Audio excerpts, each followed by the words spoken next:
Amount water की use होती है। क्या पूछ रहे थे बच्चे आप? कैनोपी स्ट्रक्चर में बता देता हूँ, अभी देखो आपको बताता हूँ क्या होता है कैनोपी भी। यहाँ तक क्लियर है बात आपको?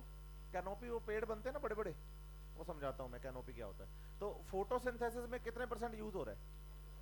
1 से 2% पानी यूज हो रहा है। तो बोलो मैक्सिमम वाटर का क्या हो रहा है? लॉस। और बहुत कम वाटर है जो क्या हो रहा है? तो फोटोसिंथेसिस ने ट्रांसपिरेशन से कॉम्प्रोमाइज ही तो कर रखा है। तो कोई बात नहीं, आप वाटर का क्या करिए, मैं कम पानी से काम चलाऊंगा।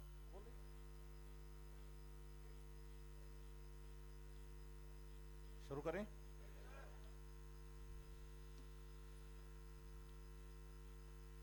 ट्रांसपिरेशन पढ़ रहे थे और फैक्टर्स चल रहा था टॉपिक, और फैक्टर्स में भी इंटरनल फैक्टर्स की बात हो रही थी।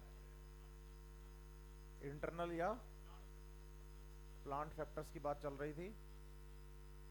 इसमें सबसे पहले नंबर पे तो हमने बोला था कि लीफ का जो साइज है ना, साइज वो मैटर करता है। कि अगर लीफ का साइज क्या होगा तो ट्रांसपिरेशन रेट, और लीफ का साइज तो ट्रांसपिरेशन रेट। ऐसा आपको समझना पड़ेगा कि जब हम बात करते हैं ना बच्चे की जीरोफाइट प्लांट्स की, तो जीरोफाइट प्लांट्स ड्राई कंडीशंस में ग्रो करते हैं। किसमें? और जब जीरोफाइट एक ड्राई कंडीशन में ग्रो करता है तो उसकी लीव्स या तो हो जाती हैं छोटी या हो जाती हैं स्पाइंस में मॉडिफाई। यस और नो? उसका रीजन है कि उसके पास अपनी सॉइल में पानी का कंटेंट, वाटर लेवल थोड़ा कम होता है, इसलिए वो अच्छे से वाटर एब्जॉर्ब नहीं कर पाते। क्यों नहीं कर पाते? क्योंकि वाटर का ट्रांसपिरेशन जो है बच्चे उनको कम करना है। कम क्यों करना है? क्योंकि उनके एनवायरमेंट में ऑलरेडी पानी क्या है, कम है। तो कम है तो ट्रांसपिरेशन भी क्या करना पड़ेगा? तो बोलो अगर लीफ का साइज बड़ा होगा तो ट्रांसपिरेशन ज्यादा होगा। इसलिए प्लांट में अडेप्टेशन होती है कि अगर लीफ का साइज बड़ा तो ट्रांसपिरेशन की रेट ज्यादा, और लीफ का साइज छोटा तो ट्रांसपिरेशन रेट कम। सही है? लीफ के साइज के साथ साथ आपको याद करना पड़ेगा कि भाई जब हम बात करते हैं नंबर ऑफ स्टोमेटा की, नंबर ऑफ स्टोमेटा की, एक लीफ है जिसमें 100 स्टोमेटा है, एक लीफ है जिसमें 50 स्टोमेटा है। बताइए ट्रांसपिरेशन ज्यादा किसमें होगा? उसमें भी आप एक बात याद रखिए, पूछे क्या कि नंबर ऑफ ओपन स्टोमेटा ज्यादा इंपॉर्टेंट चीज है। एक लीफ में 100 स्टोमेटा 40 खुले हैं, एक लीफ में 50 स्टोमेटा 50 के 50 खुले हैं। बताओ ज्यादा ट्रांसमिशन कौन करेगा? मतलब नंबर ऑफ स्टोमेटा से भी ज्यादा इंपॉर्टेंट बात है नंबर ऑफ ओपन स्टोमेटा के खुले हुए कितने हैं। जितने ज्यादा खुले होंगे ट्रांसमिशन रेट भी उतना ही ज्यादा होगा। सही है बात या नहीं? फिर आप बताइए बच्चे लीफ का ओरिएंटेशन। लीफ ओरिएंटेशन में समझो कि अगर डाइकोट लीफ की आप बात करो, किसकी बात करो, तो डाइकोट लीफ जो होती है वो अर्थ के क्या रहती है? पैरेलल। तो ऊपर से जब लाइट गिरेगी तो सरफेस पे सीधी गिरेगी ना इसके, तो टेम्परेचर राइज क्या होगा? ज्यादा। तो ट्रांसमिशन भी क्या होगा? वहीं अगर मोनोकोट लीफ की बात करो तो अर्थ के क्या ग्रो करती है? परपेंडिकुलर। तो लाइट क्या गिरेगी? ऑब्लिक। और ऑब्लिक लाइट गिरने का मतलब ट्रांसपिरेशन क्या होगा? कम। सही है बात या नहीं?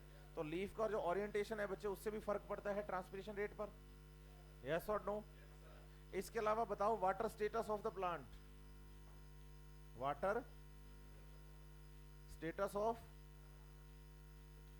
देखो लास्ट लेक्चर में अपनी एक बात हुई थी, पूछो क्या? मैंने कहा था प्लांट ट्रांसपिरेशन के दौरान जो वाटर लॉस करता है ना, वो एक्स्ट्रा वाटर होता है। वो अपना कभी भी जरूरत का पानी लॉस नहीं करता, क्योंकि जब उसको लगने लग जाए ना कि यार मेरा जरूरत का पानी जा रहा है या कंडीशंस ड्राई होने की कगार पर हैं, तो प्लांट अपने स्टोमेटा बंद कर लेता है। इसको वाटर स्ट्रेस कहते हैं हम। याद है आपको या नहीं? तो आप बताओ कि भाई ट्रांसपिरेशन ज्यादा करेगा कौन प्लांट? बोलो जिसके पास पानी होगा ज्यादा। ट्रांसपिरेशन में पानी क्या होता है? प्लांट से निकलता है। तो आप सीधी बात याद रखो, लुटाएगा वही जिसके पास होगा। जिसके पास है पानी है ही नहीं, लुटाएगा क्या? सही है बात या नहीं? तो ट्रांसपिरेशन होने के लिए प्लांट का जो वाटर स्टेटस है वो भी एक इंपॉर्टेंट फैक्टर हो जाता है। क्या हो जाता है? साथ ही साथ आप याद करो internal CO2 concentration. Internal CO2 concentration. बताइए अगर सेल लीफ के अंदर CO2 का लेवल क्या है तो स्टोमेटा क्या रहेंगे? क्योंकि हाई CO2 कंसंट्रेशन पर एसिड्स बनते हैं और स्टोमेटा क्लोज हो जाते हैं, और लो CO2 पर स्टोमेटा ओपन रहेंगे, हाई CO2 पर स्टोमेटा क्लोज हो जाते हैं। सही है बात या नहीं? साथ ही साथ आप याद रखो एनाटॉमी ऑफ लीफ। अगर आपको याद है तो लास्ट में मैंने एक लीफ का डायग्राम बनाया था, यहाँ डाइकोट लीफ का। और डाइकोट लीफ पे मैंने ये भी समझाया था कि भाई अपर एपिडर्मिस के पास जो सेल्स होती हैं वो पैलासिड होती हैं, इनमें इंटरसेलुलर स्पेस बहुत कम होते हैं, इसलिए स्टोमेटा के नंबर कम होते हैं। लेकिन नीचे की तरफ जो टिश्यू होता है वो स्पॉन्जी होता है, और स्पॉन्जी में इंटरसेलुलर स्पेस, तो स्टोमेटा के नंबर भी। हाँ, तो मोनोकोट में आइसोबाइलेटरल लीफ है, याद है या नहीं है? बिल्कुल। तो आप बताइए कि एनाटॉमी ऑफ लीफ जो है ना बच्चे, वो उससे भी फर्क पड़ता है नंबर ऑफ स्टोमेटा पर। किस पर? सही है। इसके अलावा आपको याद करना है दो बातें अलग से, पूछो क्या क्या। एक तो याद करना है ट्रांसपिरेशन रेशो, बोलो एक टर्म तो क्या याद करेंगे आप? Transpiration ratio. याद रखिए ट्रांसपिरेशन रेशियो की जब बात आती है तो आप बताइए कि ट्रांसपिरेशन रेशियो का मतलब है कि आपने कितना वाटर का क्या किया, लॉस, और बदले में कितनी CO2 फिक्स करी। मतलब स्टोमेटा के थ्रू कितना वाटर आपने बाहर निकाल दिया और अंदर कितनी CO2 को लाकर आपने ग्लूकोज बनाया। तो आप बताइए वाटर लॉस और CO2 फिक्सेशन का जो रेशियो है उसको क्या कहते हैं?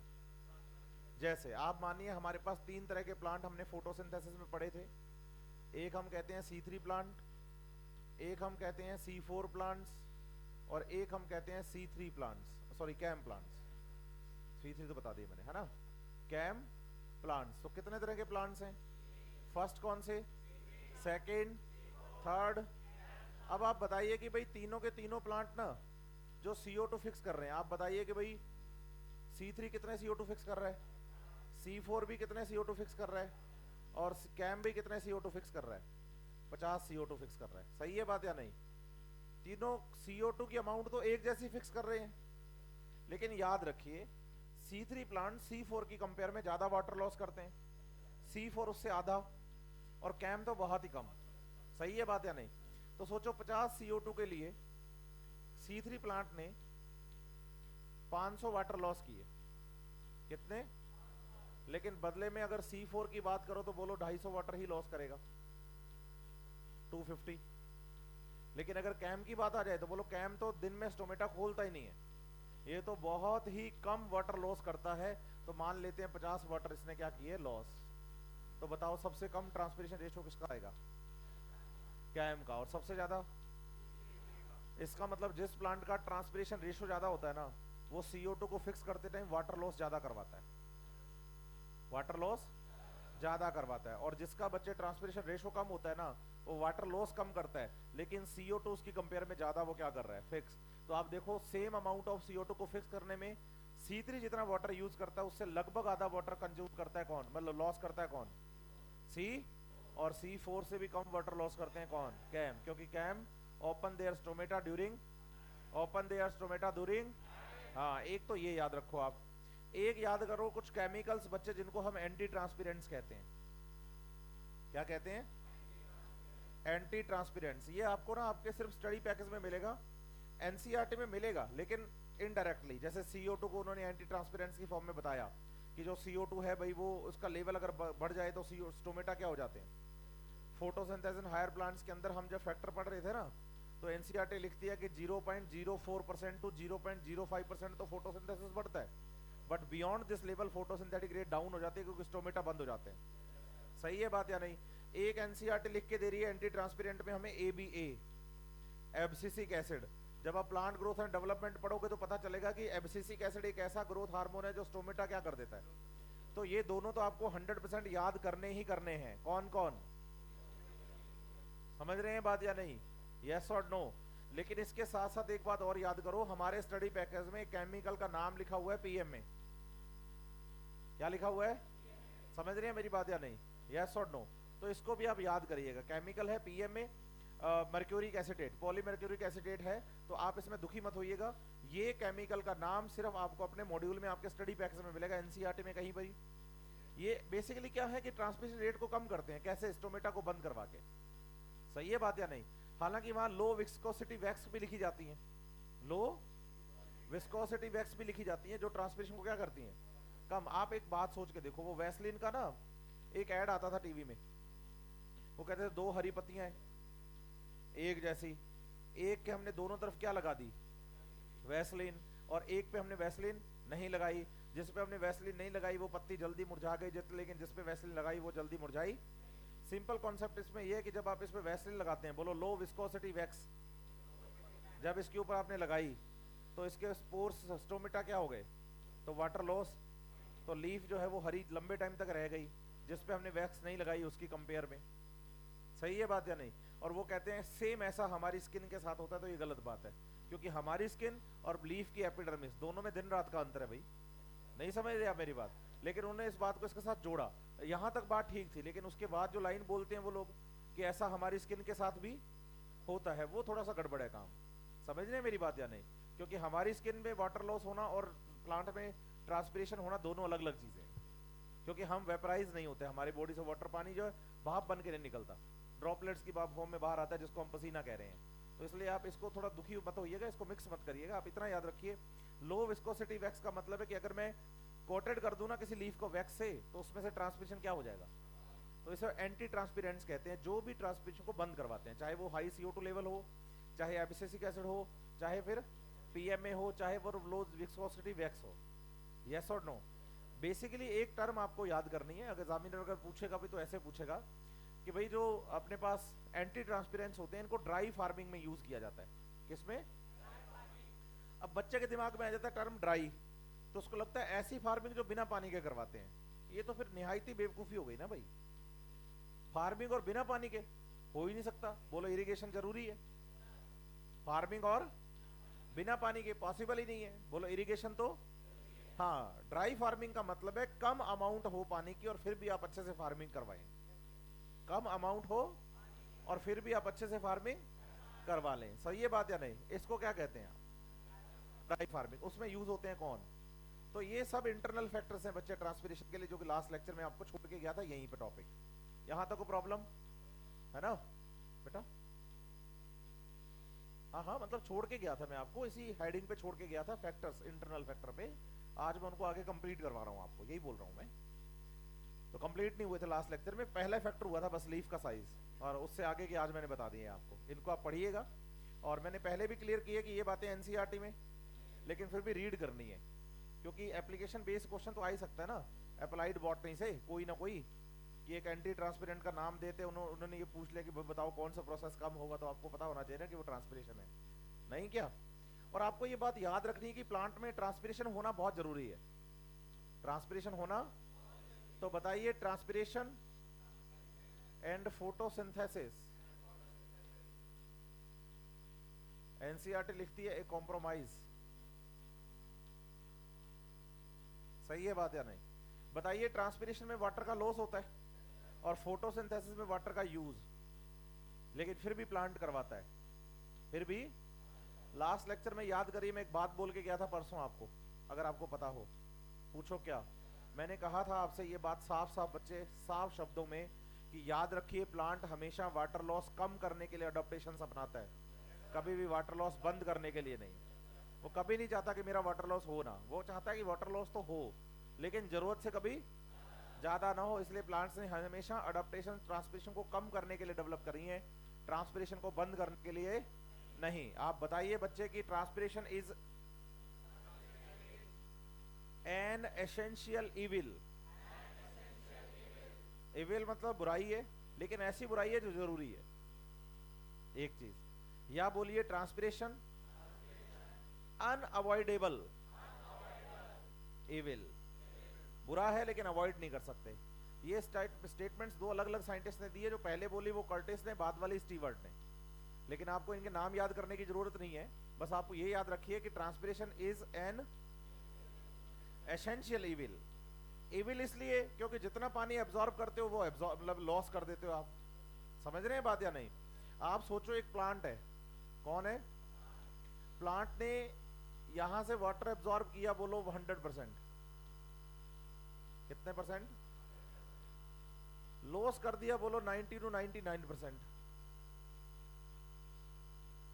सही है बात या नहीं? तो आप बताओ कि मैक्सिमम वाटर का पोर्शन जो है बच्चे, वो क्या है, यहां से क्या कर दिया? तो बताओ अच्छी बात है बुरी? लेकिन फिर भी होना जरूरी है। तो ट्रांसपिरेशन इज एन एसेंशियल और द अनअवॉइडेबल इविल। यस और नो? यस और नो?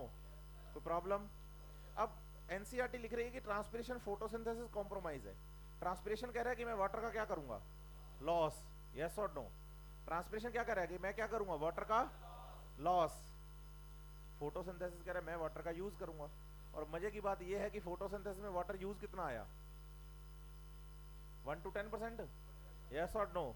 तो आप बताइए जब ये लीफ क्या करेगी, फोटो, तो पानी 1 से 2% यूज कर पाती है। बच्चा कहता है सर गलत लिख दिया, डिफरेंस यहां से 1 से 10% का है, नहीं समझ लिया मेरी बात। तो आप ये भी याद रखिए कि पानी सारा फोटोसिंथेसिस में थोड़ी काम आएगा, और भी तो मेटाबॉलिक रिएक्शंस में काम आएगा पानी, हाँ या ना। तो इसका मतलब फोटोसिंथेसिस में बहुत कम अमाउंट वाटर की यूज होती है। क्या पूछ रहे थे बच्चे आप, कैनोपी स्ट्रक्चर में बता देता हूँ, अभी देखो आपको बताता हूँ क्या होता है कैनोपी भी। यहाँ तक क्लियर है बात आपको, कैनोपी वो पेड़ बनते हैं ना बड़े बड़े, वो समझाता हूँ मैं कैनोपी क्या होता है। तो फोटोसिंथेसिस में कितने % यूज हो रहा है, 1 से 2% पानी यूज हो रहा है। तो बोलो मैक्सिमम वाटर का क्या हो रहा है, लॉस, और बहुत कम वाटर है जो क्या हो रहा है। तो फोटोसिंथेसिस ने ट्रांसपिरेशन से कॉम्प्रोमाइज ही तो कर रखा है, तो कोई बात नहीं, आप वाटर का क्या करिए, मैं कम पानी से काम चलाऊंगा। बोलो ये कॉम्प्रोमाइज क्यों है, कॉम्प्रोमाइज कुछ कारणों से है जो कि एनसीईआरटी ने हमें पढ़ाए। पूछो क्या क्या। एक तो बताओ जब रूट से वाटर एब्जॉर्ब होगा और लीफ की तरफ जाएगा ना, तो एक फ्लो बनेगा, क्या बनेगा, और इस फ्लो में बोलो मिनरल्स भी जाएंगे। तो फोटोसिंथेसिस कहता है कि मुझे एसेंशियल मिनरल्स की जरूरत है और वो मुझे ला के दो। और बोलो वो एसेंशियल मिनरल तभी आएंगे जब यहां से वाटर का क्या होगा, और इधर से वाटर क्या करेगा, एंटर, तो एक फ्लो बन जाएगा बोलो। और उस फ्लो में कौन बहते हुए जाएंगे, मिनरल्स। पहली चीज तो ये जो प्लांट के लिए जरूरी है। दूसरा बताइए यहां से कंटिन्यू वाटर का क्या होता रहेगा, तो लगातार वाटर क्या होता रहेगा। तो बताइए कि जो प्लांट की सेल्स हैं उनको टर्जिड बने रहने का मौका मिलेगा क्योंकि वाटर एब्जॉर्ब होता रहेगा कंटिन्यूअस। तीसरी बात आप बताइए कि जो ट्रांसपिरेशन होता है, कौन, ये टेम्परेचर डाउन कर देता है 10 to 15 डिग्री। टेम्परेचर क्या कर देता है, डिक्रीज। बच्चा कहता है अच्छा 10 to 15 डिग्री एटमॉस्फेयर का, बोलो नहीं, खुद का। प्लांट कभी एटमॉस्फेयर का टेम्परेचर थोड़ी बदलते हैं, एटमॉस्फेयर के अकॉर्डिंग खुद बदलते हैं, टेम्परेचर खुद का कम करते हैं। पूछो कैसे। आप सोचो अपने रूम पे हैं, मई जून का महीना है, पंखा आपने चलाया, पंखे से हवा गर्म आ रही है, ठंडी कैसे करें, कपड़ा गीला करो, अब गीला कपड़ा अपने ऊपर लपेट के गर्म हवा में बैठ जाओ। तो गीला कपड़ा लपेट के अपने ऊपर जब आप गर्म हवा में क्या करोगे, बैठोगे, तो आपको भी हवा कैसी लगेगी, यही तो बात है। बताइए गर्मियों के दिनों में घने पेड़ों की जो डेंस होते हैं ना ट्री, बड़े बड़े पीपल, बरगद, शीशम, इनकी छाया ठंडी लगती है हमें, क्यों, क्योंकि लीफ का साइज बड़ा है, पेड़ बहुत बड़ा है, ट्रांसपिरेशन ज्यादा करेगा, तो उसमें एटमॉस्फेरिक ह्यूमिडिटी का लेवल हाई होगा, तो गर्म हवाएं जब आएंगी भी तो वहां पर ठंडी लगेंगी। तो बताओ 10 से 15 डिग्री सेल्सियस तक टेम्परेचर क्या कर देते हैं, किसका। तो फोटोसिंथेसिस इसलिए तो कॉम्प्रोमाइज करता है। फोटोसिंथेसिस कहता है मैं एक एंजाइमेटिक प्रोसेस हूं, कैसा, और मुझे काम करने के लिए एंजाइम चाहिए, और एंजाइम एक ऑप्टिमम टेम्परेचर पे काम करते हैं, और टेम्परेचर बहुत क्या हो गया ज्यादा, चलो चलो चलो वाटर का लॉस करो कोई बात नहीं, मेरी एंजाइम तो मत मरने दो, मैं कम पानी से काम चलाऊंगा, लेकिन आप मेरी बॉडी का टेम्परेचर तो मेंटेन करो ताकि एंजाइम अच्छे से काम करें। तो बोलो बॉडी टेम्परेचर मेंटेन होने से एंजाइम अच्छे से वर्क करते हैं, एंजाइम अच्छे से वर्क करते हैं तो फोटोसिंथेसिस अच्छे से हो पाता है। ये सारी बातें एनसीईआरटी ने लिखी हैं बच्चे, 189 नंबर पेज पे एक टॉपिक है photosynthesis and photosynthesis, transpiration and photosynthesis J compromise. उसमें ब्लैक डॉट बना के लाइनें लिखी हैं उन्होंने, लिखी है ना, वो ब्लैक डॉट में वही लाइनें हैं जो मैं आपको अभी समझा रहा हूं। फिर उसके ठीक नीचे जाइए आप, दो छोटे छोटे पैराग्राफ हैं, an actively photosynthesising plant has the insatiable need of the, यहाँ इनसाइडेबल नीड से मतलब है कि बहुत ज्यादा जरूरत होती है पानी की फोटोसिंथेसिस करते हुए प्लांट को, क्योंकि कंटिन्यू उसको नीड बनी रहती है। रीजन उसका ये है कि भाई जो इलेक्ट्रॉन्स क्लोरोफिल से निकलते हैं उनको बैलेंस करने का काम तो वाटर ही करता है ना, पढ़ाया मैंने बहुत अच्छे से, आपको याद है या नहीं है। हाँ, तो उसके बाद इसने क्या लिखा नीचे, photosynthesis is limited by the available water. देखो वाटर भी एक लिमिटिंग फैक्टर हो सकता है, ये हमने पढ़ा था। लिमिटिंग फैक्टर हमने law of limiting factor given by Blackman पढ़ा ना आप, उसमें एक्सटर्नल फैक्टर की बात करी थी, तो वाटर भी तो बताया था। तो बताइए फोटोसिंथेटिक रेट वाटर से भी लिमिटिंग, अगर प्लांट में से ट्रांसपिरेशन की वजह से वाटर का लॉस ज्यादा हो गया तो। आप पूरी लाइन पढ़ो। Photosynthesis is limited by available which can be swiftly depleted by the transpiration, can be, जरूरी थोड़ी कि सारा पानी निकाल दिया ट्रांसपिरेशन ने, लेकिन अगर निकाल दे तो निकाल सकता है, और अगर निकाल दिया तो बोलो फिर वाटर लिमिटिंग हो जाएगा। समझ रहे हैं मेरी बात या नहीं? आगे बढ़ते हैं। वो कहता है कि जो डेंस रेन फॉरेस्ट होते हैं ना, रेन फॉरेस्ट, उसमें देखो बहुत सारे क्या लगते हैं, पेड़, यस और नो। अब इनसे क्या है, वास्ट साइकिल ऑफ वाटर चलता है। सॉइल में पानी था, प्लांट क्या करते हैं, फिर यहां से वाटर का क्या होता है, वेपराइजेशन। ये वाटर कौन है, वेपर्स। ये ऊपर जाके क्या बनेंगे, और फिर क्लाउड से। इसलिए कहते हैं कि जहां बच्चे हरियाली ज्यादा होती है वहां बारिश भी अच्छी होती है, उसका रीजन यही तो है। समझ रहे हैं मेरी बात या नहीं? आगे बढ़िए। अगर अगला जो पैराग्राफ है ना एनसीईआरटी का बच्चे, वो है फोटोसिंथेसिस का, लेकिन लिखा ट्रांसपोर्टेड प्लांट में है। मैं पहले से ऑलरेडी ये बात आपको समझा चुका हूं, पढ़ के देखते हैं। The evolution of the C4 synthesis probably one of the strategy, किसके लिए, बोलो वाटर लॉस को कम करने के लिए और फोटोसिंथेटिक रेट को ज्यादा।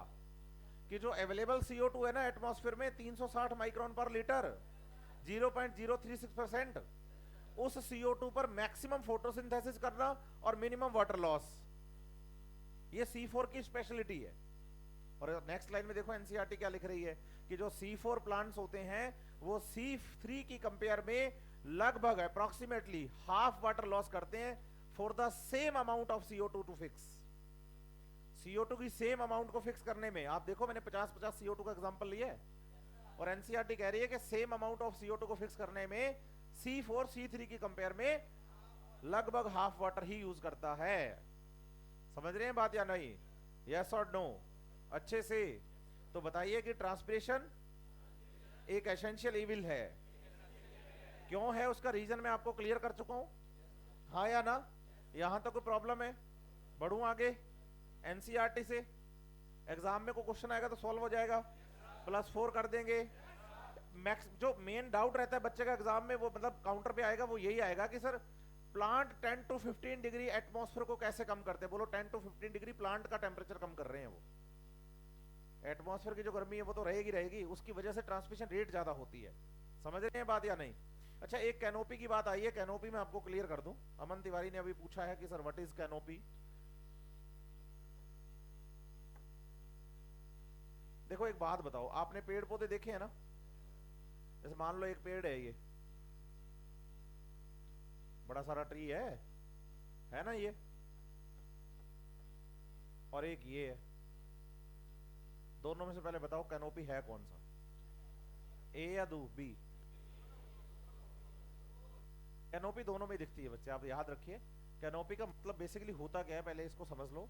बताइए, लीफ का जो मतलब फॉर्मेशन होता है ना, न्यूली फॉर्म लीफ जो होती हैं वो टिप्स की तरफ होती है। मान लो इस पेड़ की मैंने एक टहनी तोड़ ली, ये ट्विग है इस पेड़ की, टहनी हटा ली, तोड़ ली। इस टहनी को देखना, इस पे जो लीफ लगी होती है ना बच्चे, जो बड़ी लीफ होती है ना, बड़ी लीफ बोलो अंदर की तरफ होती है, और छोटी लीफ टिप्स की तरफ। सही है? अब ये जो कैनोपी बनेगा, इस कैनोपी में बोलो जो न्यू लीव्स होंगी ना, छोटी छोटी लीव्स, न्यू लीव्स, वो कहां पर होंगी? टिप पे। और जो लीफ साइज में क्या है वो कहां होंगी? बोलो ऐसा इनके साथ भी है, इस पेड़ के साथ भी तो ऐसा ही है कि जो नई लीफ है वो टिप पे हैं, और जो पुरानी लीफ है वो अंदर की तरफ और बड़ी है। बोलो कैनोपी जितना डेंस होगा, मतलब पेड़ जितना, उसका फायदा क्या है? बोलो जो बड़ी लीफ है उनसे ट्रांसपिरेशन ज्यादा होना है, बड़ी लीफ से ट्रांसपिरेशन। और डेंस पेड़ जो है उसकी बड़ी लीफ तो पेड़ के अंदर की तरफ है और छोटी लीव्स सरफेस पर। तो बताओ, तेज हवाएं चल रही हैं, टेम्परेचर हाई है, लाइट प्रॉपर ऊपर से गिर रही है, तो ज्यादा इफेक्ट किस पे आएगा? फेस वाली लीफ पे, अंदर वाली पे? और सरफेस वाली लीफ का साइज क्या है? पहले छोटा है। तो बताओ जो अंदर की तरफ लीफ है ना डेंस कैनोपी के, वो बची रहेंगी। और उनसे ट्रांसमिशन का लॉस भी। समझ रहे हैं बात या नहीं? इसमें एक बड़ी बढ़िया बात और बताता हूं, मॉर्फोलॉजी में पढ़ोगे, इकोलॉजी में भी पढ़ोगे, बातें सुनने को मिलेंगी। पूछो क्या? जब हम लीफ की बात करते हैं ना, लीफ की, हाँ या ना, तो वाटर लॉस कम करने के लिए बताइए, जैसे हमने लीफ की ये क्या बताई थी, एपिडर्मिस, और इस एपिडर्मिस पे यहाँ ये क्या बताया मैंने, स्टोमेटा, कहते हैं ना ऐसे, हाँ या ना? इसके अलावा बोलो, कुछ लीव्स ऐसी भी होती हैं जीरोफाइट्स की, जिनके अंदर जो स्टोमेटा होते हैं ना, स्टोमेटा, वो यहां यूं ना खड्डों के अंदर प्रेजेंट होते हैं, छोटे छोटे ऐसे, मतलब सरफेस पे नहीं होते, सरफेस से काफी। उससे फायदा क्या होगा कि जो सरफेस पर जितने भी एटमॉस्फेयर फैक्टर है ना, उनका फर्क नहीं पड़ता लीफ पे, लेकिन इस पे तो पड़ेगा ना। तो बताओ, जो मीजोफाइट्स होते हैं उनके स्टोमेटा तो नॉर्मल, बोलो ऐसे, लेकिन जो जीरोफाइट्स होते हैं संकन स्टोमेटा होते हैं। मतलब क्या है, खड्डों के अंदर। उससे क्या है कि एटमॉस्फेरिक फैक्टर का सीधा फर्क नहीं पड़ता स्टोमेटा पे ट्रांसपिरेशन के लिए, है ना? तो ऐसे बहुत सारी क्या है अडॉप्टेशंस, किसमें, प्लांट्स में, जीरोफाइट बने रहने के लिए और वाटर लॉस को कम करने के लिए। बढ़े आगे, कैनोपी समझ आया? कैनोपी जितनी ज्यादा डेंस होगी, आप बताइए ट्रांसपिरेशन रेट उतने ही कम होगा। तो डेंस कैनोपी में ट्रांसपिरेशन रेट कम हो जाती है, क्योंकि जो बड़ी लीव्स हैं वो अंदर की तरफ रहती हैं, कैनोपी के अंदर की तरफ रहती है, तो एनवायरमेंटल फैक्टर का सीधा इफेक्ट नहीं आता, लाइट का हो, हवा का हो, टेम्परेचर का हो, इसका इफेक्ट सीधा नहीं आता। समझ रहे हैं बात? बढ़े आगे, हाँ चलो। अब बात करते हैं बच्चे, ट्रांसमिशन पूरा कर लिया हमने, आज बात करते हैं लॉन्ग डिस्टेंस ट्रांसपोर्ट की। किसकी?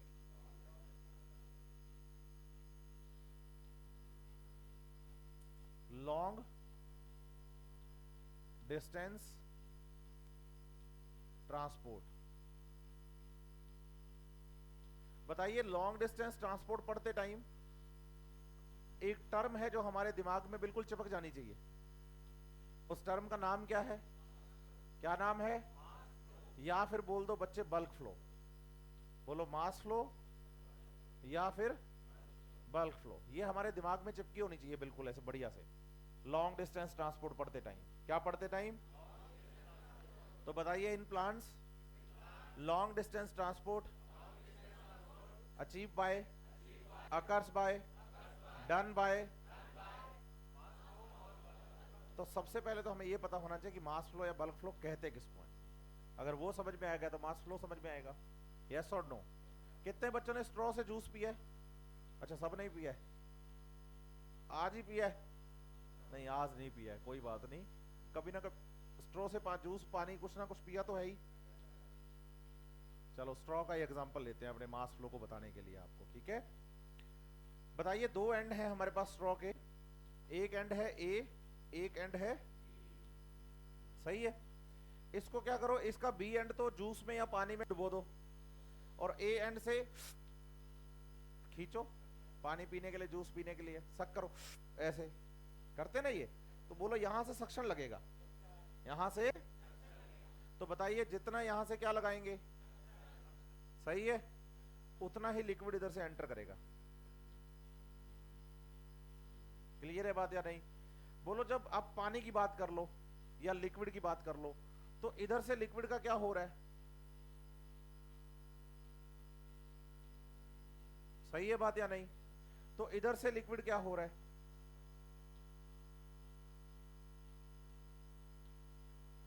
लिक्विड ऐड हो रहा है। इधर से एडिशन है, इधर से लॉस है, हाँ या ना? बताइए, जब लिक्विड का क्या हो रहा हो, तो हम प्रेशर जो बताते हैं ना बच्चे, वो नेगेटिव प्रेशर मेजर करते हैं। तो बताइए, जहां से लॉस हो रहा है वहां पर प्रेशर कैसा, और जहां पर वाटर मॉलिक्यूल एंटर कर रहे हैं वहां पर प्रेशर कैसा?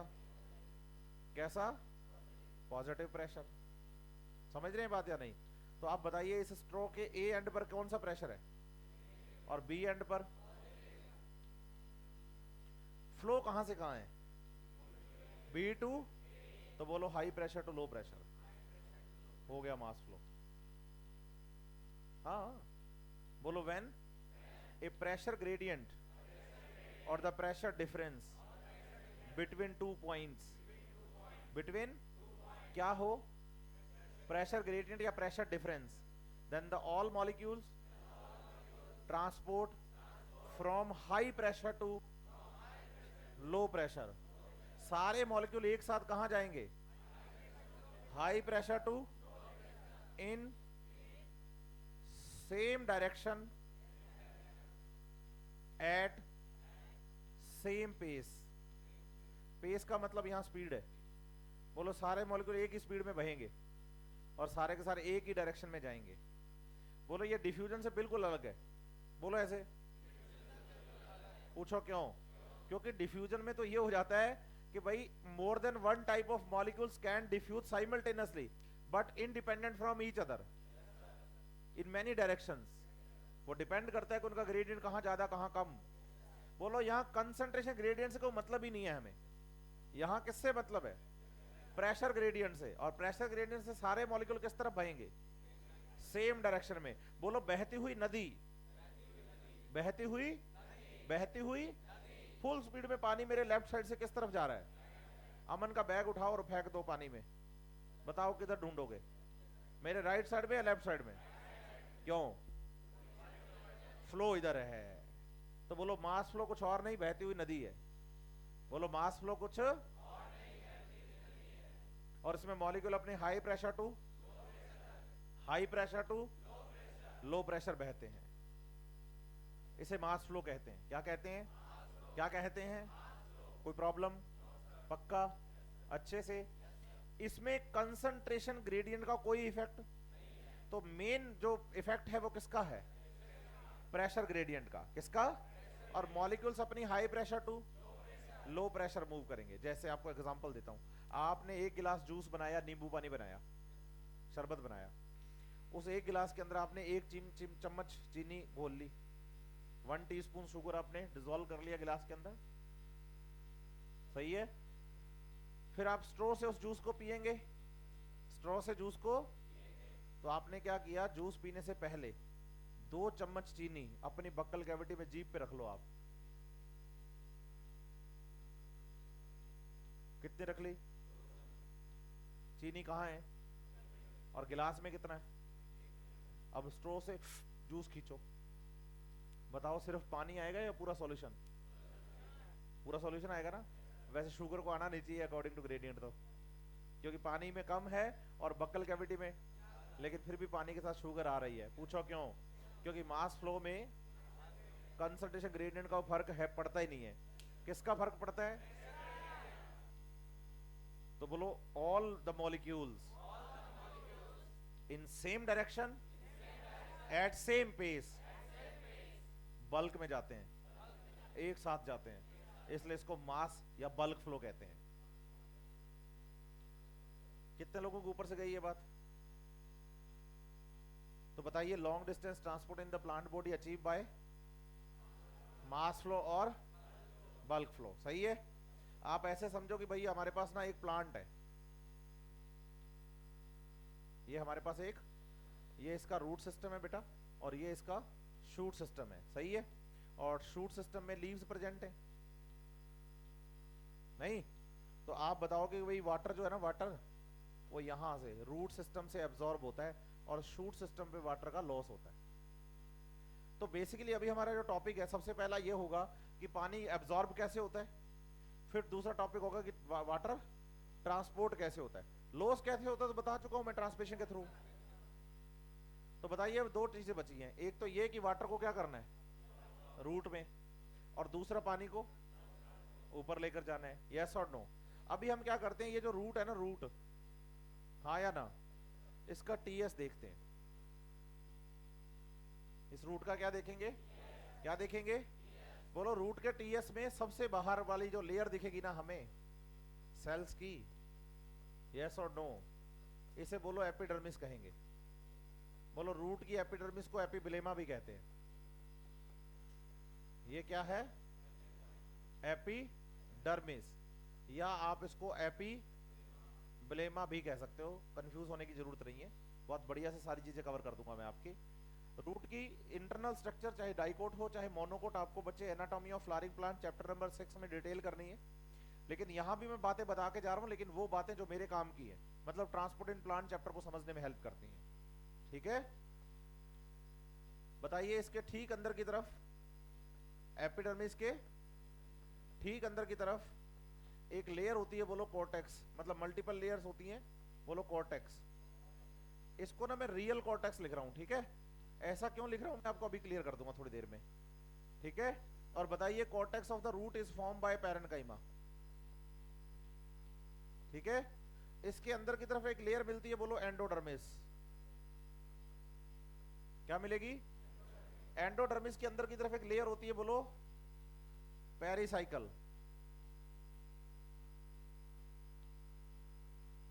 इस लेयर का नाम क्या है? पेरिसाइकल, ठीक है? और पेरिसाइकल के अंदर की तरफ बोलो जाइलम।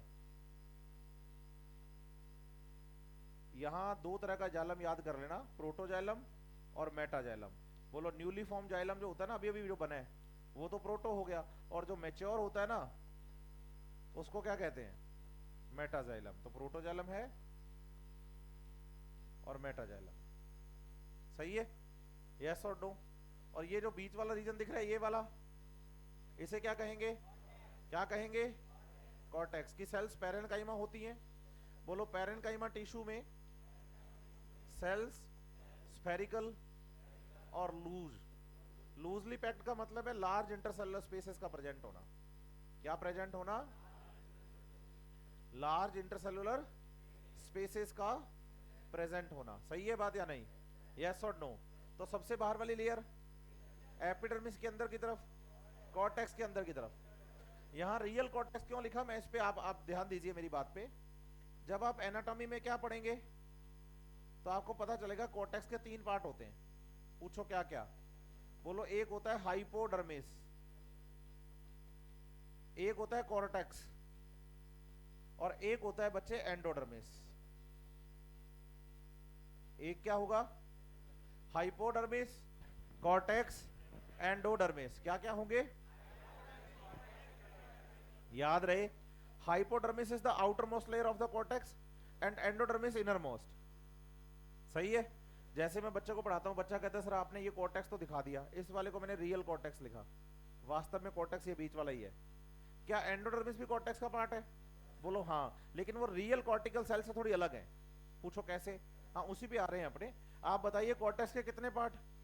तो outer most layer of the cortex and inner most layer of the cortex.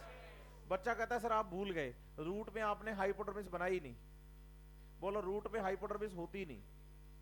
Hypodermis की प्रेजेंस स्टेम का करेक्टर है। मोनोकोट्स में ये स्क्लेरेन काइमेटस और डाइकोट्स में ये कॉलेन काइमेटस होती है, जो कि एनाटॉमी में आप पढ़ोगे। होती क्यों नहीं? क्या शुरू में बनती नहीं हाइपोडर्मिस? बोलो बनती है। एपिडर्मिस भी बनती है, हाइपोडर्मिस भी बनती है न्यूली फॉर्म रूट के अंदर। लेकिन रूट को क्या होता है कि सॉइल के अंदर ग्रो करना होता है। सही है? तो सॉइल पार्टिकल्स के साथ ये रूट क्या करती है? फ्रिक्शन। तो बोलो बाहर वाली जो लेयर्स होती है ना वो क्या होती जाती हैं? डिस्ट्रॉय। बाहर वाली लेयर्स रूट की क्या होती जाती हैं? क्या होती जाती हैं? डिस्ट्रॉय। तो बोलो कॉर्टेक्स की आउटर मोस्ट लेयर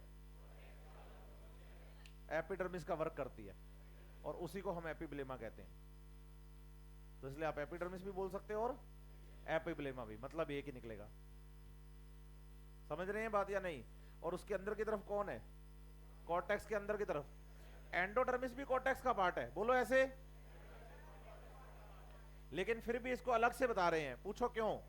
बोलो इसमें प्रेजेंट होती है सुबेरीन स्ट्रिप्स। क्या प्रेजेंट होती हैं?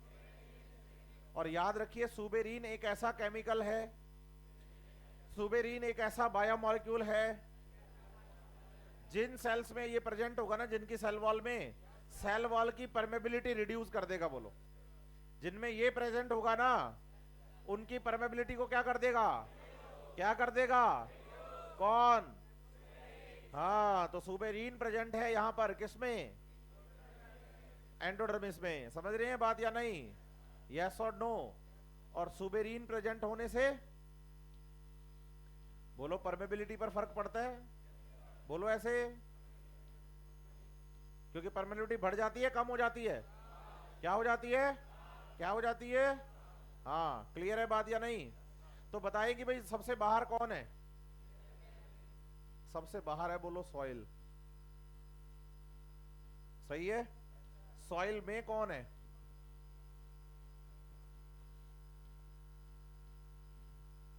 कौन है?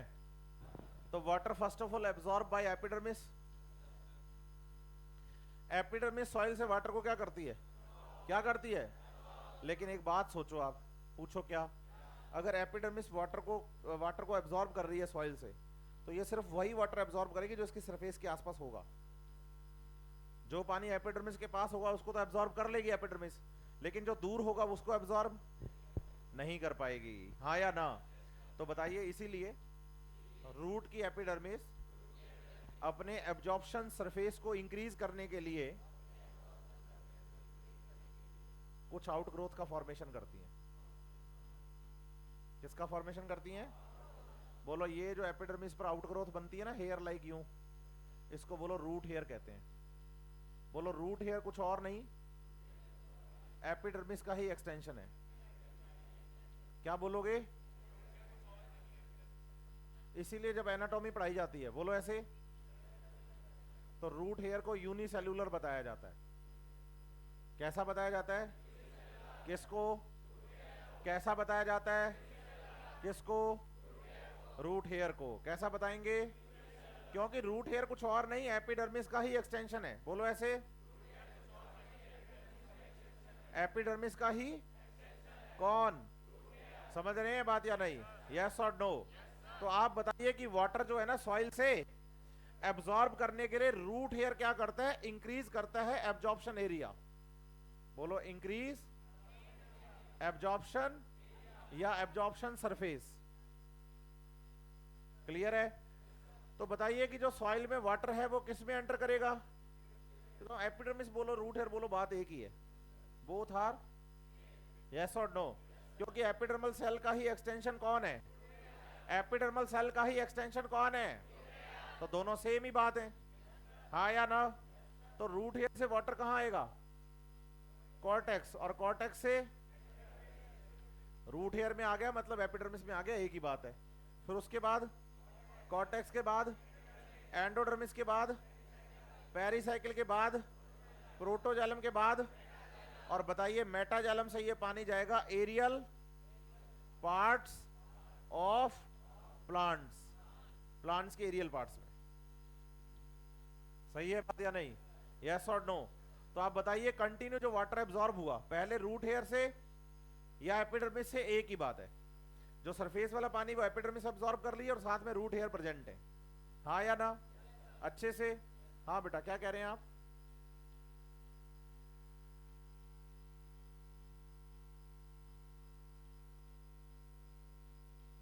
नहीं नहीं, टर्गर प्रेशर की यहां बात ही नहीं है ना।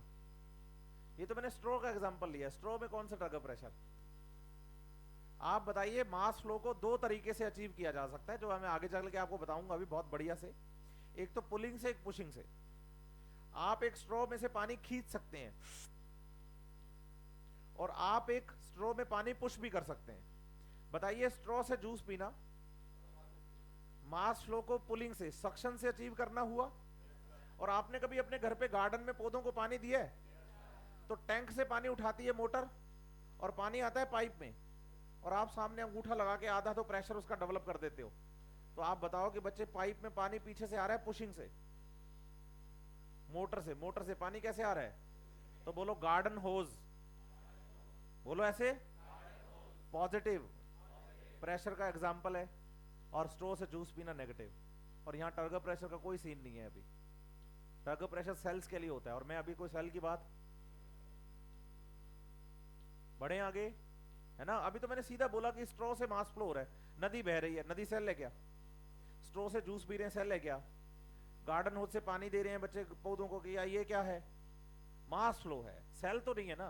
इन कंडीशंस को अप्लाई करेंगे प्लांट पर, और वहां तक अभी पहुंच रहे हैं हम धीरे धीरे। बढ़े भाई आगे। तो वाटर का फ्लो कहां से कहां चल रहा है?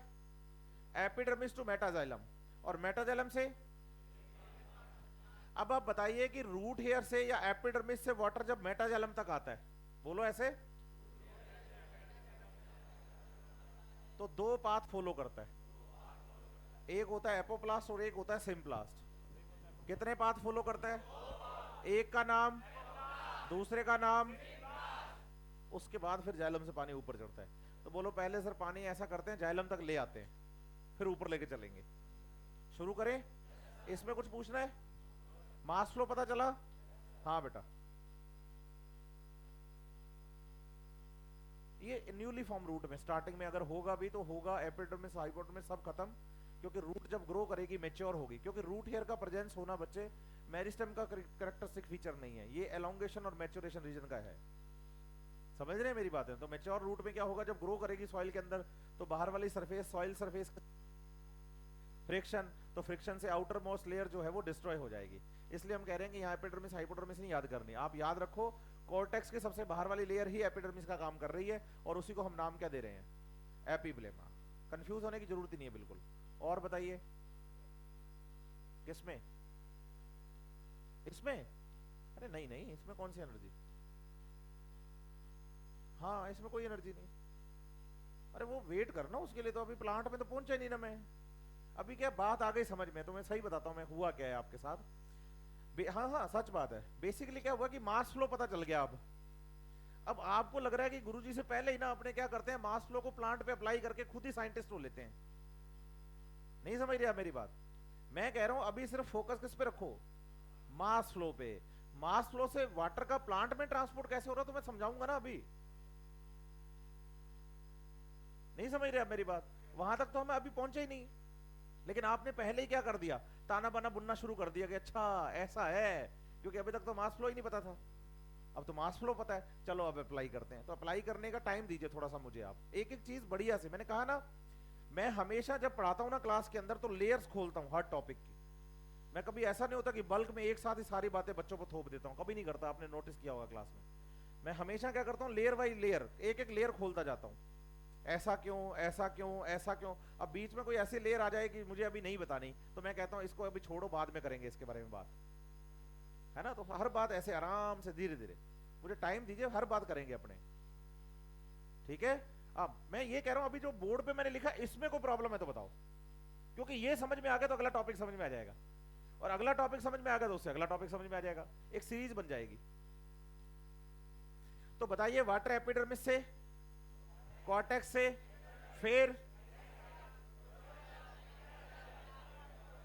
बोलो अभी एरियल पार्ट्स में बाद में बन जाएंगे, पहले जाइलम तक लेकर आओ। अब बताओ एपिडर्मिस से या रूट हेयर से पानी जाइलम तक दो तरीकों से आता है, एपोप्लास्ट और एपोप्लास्ट और चलिए उसी की बात करते हैं, करें शुरू। सोचो हमारे पास एक सेल है और इस सेल की ये सेल वॉल है। बेटा ये जो मैंने सेल बनाई है ना, ये जिसकी मैं सेल वॉल बना रहा हूं, बोलो ये एक एपिडर्मल सेल है। कैसी सेल है? तो एपिडर्मिस एक लेयर का नाम है, बोलो बोलो एपिडर्मिस एक, तो इसका मतलब एपिडर्मिस एक सिंगल सेल तो नहीं है, बोलो ऐसे। एपिडर्मिस एक लेयर का नाम है तो एपिडर्मिस एक सिंगल सेल नहीं है। तो यहां पर मैंने तीन सेल बनाई है, ठीक है, दो साइडों वाली अधूरी रखी है और बीच वाली को पूरा, ताकि मैं आपको समझा सकूं कि एपिडर्मिस एक लेयर होती है, ठीक है। जिसमें ये वाला जो पोर्शन आपको दिख रहा है बच्चा, ये क्या है? सेल वॉल, यस और नो। और इसके अंदर की तरफ ये जो येलो कलर में दिख रहा है ये कौन? बताइए सेल मेम्ब्रेन। और ये सेंट्रल लार्ज वैक्यूल और ये सेल मेम्ब्रेन। इसमें तो कोई प्रॉब्लम नहीं है आपको, है बेटा? बढ़ूं आगे, बताइए इसी सेल के साथ एक दूसरी सेल और लेयर प्रेजेंट है हमारे पास, पूछो कौन सी? बोलो कॉर्टेक्स लेयर।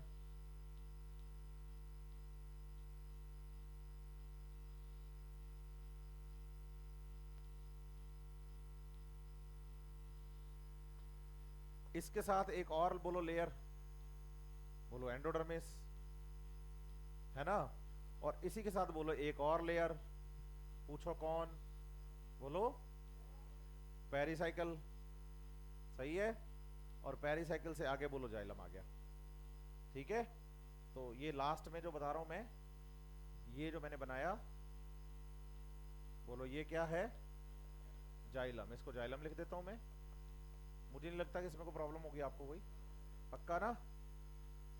ये क्या है? एपिडर्मिस। ये क्या है? ये क्या है? ये क्या है? और लास्ट में क्या है? कोई प्रॉब्लम?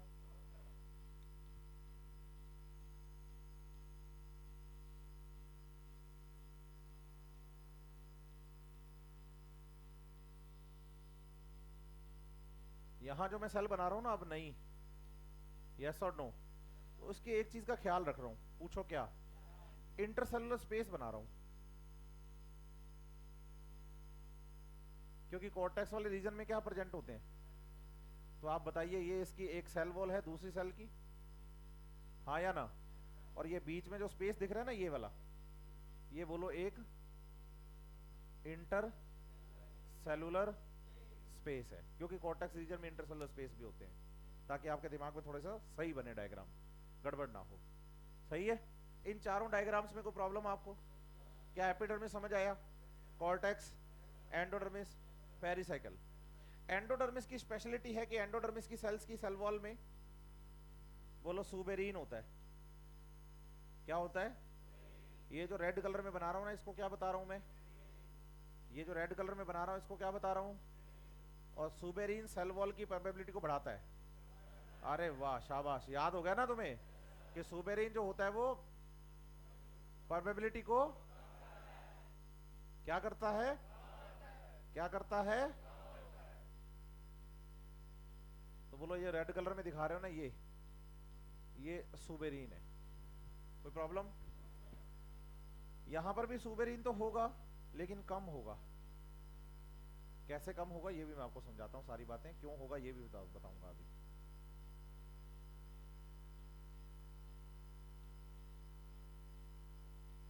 चलो, ये डायग्राम क्लियर है? चलो अब ऐसा करते हैं, पानी को लेके आते हैं बाहर से। बोलो, बाहर सॉइल है, ये कौन है? सॉइल में कौन प्रेजेंट है? वेरी गुड, बाहर ये वाटर मॉलिक्यूल्स हैं, सॉइल के अंदर प्रेजेंट हैं। इन वाटर मॉलिक्यूल को हमें जाइलम तक लेकर जाना है और क्रॉस करवाना है एपिडर्मिस, कॉर्टेक्स, एंडोडर्मिस और पेरिसाइकिल को। इन चारों को क्रॉस करवाते हुए लेकर जाना है, ठीक है? बिल्कुल सीधे बैठे के, बेंच का सहारा लेके नहीं, है ना? फिर आप रिलैक्स हो जाते हो, थोड़ा सा ऐसे एक्टिव रहना है अपने को बढ़िया से, ठीक है? क्योंकि अभी तो क्लास शुरू हुई है, शाम तक चलनी है। अब इसे लटकते लटकते बिल्कुल बेंच से चिपक ही जाओगे। फिर आप एक्टिव बैठते हैं हमेशा, स्पाइन जितना सीधा बातें उतनी ज्यादा दिमाग में जाती हैं, सीधी नहीं। तो वाटर मॉलिक्यूल्स प्रेजेंट हैं बाहर सॉइल में। सॉइल से water molecule according to gradient, बोलो ऐसे,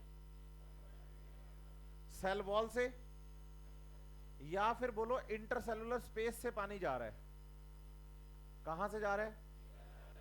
सेल वॉल से। और बोलो, पानी अगर सेल वॉल इंटरसेलुलर स्पेस से, सेल वॉल और, तो इसे कहते हैं एपोप्लास्ट। अच्छा, सेल वॉल लिविंग बाउंड्री होती है डेड, और इंटरसेलुलर स्पेस लिविंग है डेड। डेड उसमें कौन सा मेटाबॉलिज्म हो रहा है? लिविंग तो वो होते हैं जिनमें मेटाबॉलिज्म होता है। तो इंटरसेलुलर स्पेस लिविंग है डेड, हाँ? और सेल वॉल, तो आप बता सकते हैं कि एपोप्लास्ट एक नॉन लिविंग पाथ है। एक कौन? जिसमें वाटर मॉलिक्यूल सेल वॉल को और इंटरसेलुलर स्पेस को क्रॉस करते हुए जाते हैं अकॉर्डिंग टू ग्रेडियंट, अपनी हायर कंसंट्रेशन टू, अपने आप पानी अंदर जा रहा है। क्लियर है बात या नहीं? लेकिन सोचो, अगर पानी पहले अंदर गया सेल के, तो पहले उसने क्रॉस करी सेल वॉल, फिर क्रॉस करी सेल मेम्ब्रेन। तो बोलो, सेल के अंदर अगर पानी आ गया ना, मतलब मेम्ब्रेन क्रॉस कर दी, तो बोलो ऐसे पाथ को बोलते हैं सिम्प्लास्ट। क्या कहते हैं? और सिम्प्लास्ट एक लिविंग पाथ है। कैसा है? क्यों? क्योंकि इसमें लिविंग मेम्ब्रेन क्रॉस कर रहे हो आप, हाँ या ना? और बताइए, एक सेल से दूसरी सेल का कनेक्शन कुछ स्पेशल स्ट्रक्चर्स के थ्रू होता है ना? और इन स्पेशल स्ट्रक्चर्स का नाम, प्लाज्मो। सही है बात या नहीं? तो बताइए, ये प्लाज्मोडेस्मेटा है। क्या है? तो बताइए कि जो वाटर मॉलिक्यूल अंदर आए ना सेल में, तो पहले एपिडर्मिस की सेल में वाटर कंटेंट पूरा किया गया, और फिर वाटर प्लाज्मोडेस्माटा के थ्रू कॉर्टेक्स सेल्स के अंदर आया, फिर यहां के वाटर कंटेंट को पूरा किया गया, फिर यहां से पानी, फिर यहां पर पूरा किया गया कंटेंट, देन वाटर,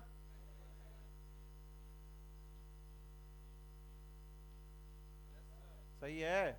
और फिर बताइए कि यहां से पेरिसाइकिल की सेल्स में से ये पानी कहां पहुंचा, और जाइलम से ऊपर की तरफ। तो सिम्प्लास्टिक पाथवे का मतलब है कि साइटोप्लाज्म में से होता हुआ पानी जा रहा है, सेल टू सेल जा रहा है, मेम्ब्रेन्स को क्रॉस करता हुआ जा रहा है, तो बोलो एक लिविंग पाथ है, इसमें कोई प्रॉब्लम। लेकिन जब पानी आता है बच्चे सेल वॉल और इंटरसेलुलर स्पेसेस को क्रॉस करता हुआ, किसको क्रॉस करता हुआ, cell wall and intercellular space को क्या करता जा रहा है, क्या करता जा रहा है, तो बोलो एंडोडर्मिस से पहले पहले होता है ये काम। पूछो क्यों, क्योंकि जैसे ही आप कहां पहुंचे तो एंडोडर्मिस में सामने बोलो सुबेरिन आ गया, सुबेरिन कहता है भाई पानी नहीं जाने दूंगा, सुबेरिन क्या कहता है, भाई नहीं जाने देगा तो मजबूरी है हमारी यहां से कि हमें अंदर आना पड़ेगा। मतलब ये वो पॉइंट है जहां पर आपको दोबारा सिम्प्लास्ट होना ही पड़ेगा, यस और नो, यस और नो। लेकिन आप एक बात देखना, ध्यान से सुनना, पूछो क्या, एंडोडर्मिस की सेल्स में कैस्पेरियन स्ट्रिप्स कॉम्पैक्टली अरेंज्ड होती हैं, इसलिए इधर देखो मैंने पूरे में सुबेरिन बनाया है, इधर भी मैंने पूरे में सुबेरिन, लेकिन एंटीरियर और पोस्टीरियर वॉल,